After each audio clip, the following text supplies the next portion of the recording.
help. I'm stuck in a plexiglass box with Zod and I need help. Send Superman to come and help me. Just kidding. Oh God, I'm clearly crazy, and the only thing I really need help from is this giant zit has come to attack me, and and it sends its greetings, I guess. I don't know.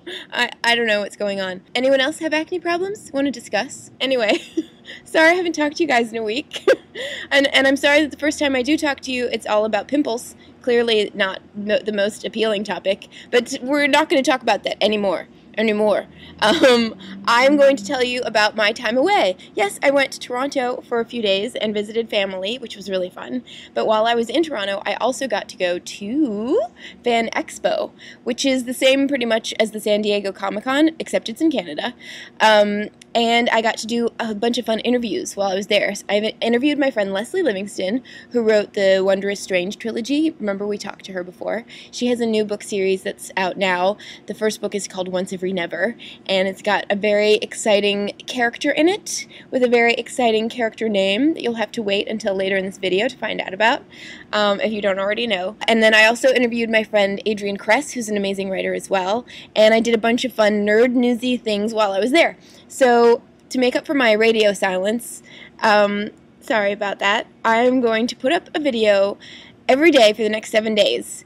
Many of them will be from FANEXPO, so the terrible hair and outfit that I wore when I was there, you're going to see a lot of it. Sorry.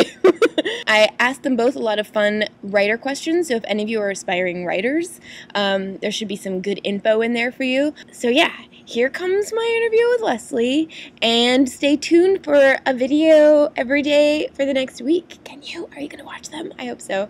Otherwise, I'll be talking into a vacuum. And you know when you talk into a vacuum, it sucks up your lips. Like that, maybe.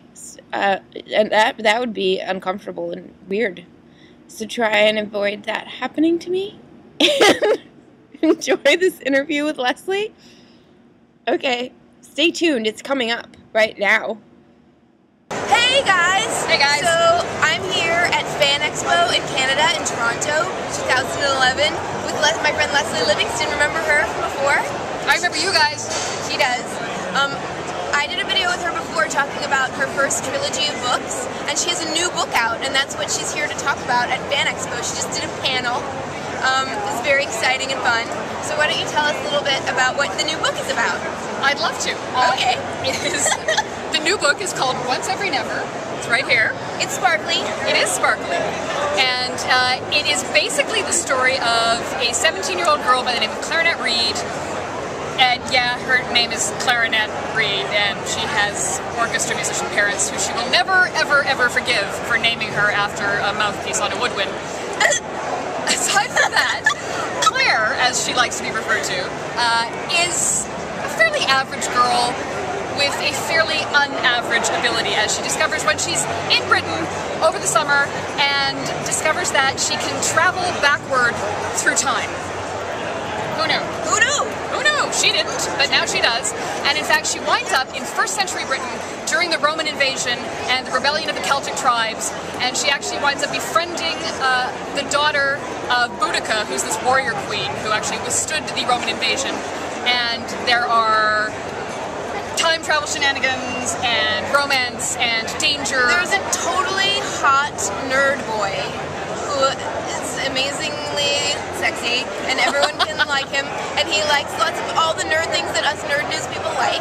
He really does. But then there's another hot boy in the past. He's a druid, and he has long hair. There's my hot druid prince and my hot nerd.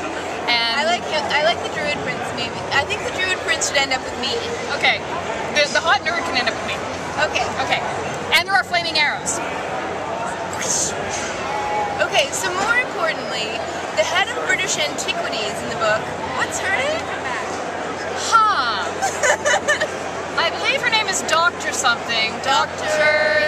Ceciley Jenkins. What an amazing coincidence. Don't you think? It's amazing. I'm in a book, guys. You have to read it now. And the thing is, you're a doctor in the book. And I don't have a doctorate in real life, so this is probably the only way I'm going to get one. I conferred a PhD-ship on my very good friend Ceciley Jenkins. Yay! And I made... All of my friends have doctorates. Now I can be part of the club. You are part of the club. And I love your character because she is sort of an uptightish, very British, very hair-uppy in a bunny, starched, white lab coat, sort of Just like me, right? Yes, exactly, exactly, just like her, exactly. In no way whatsoever.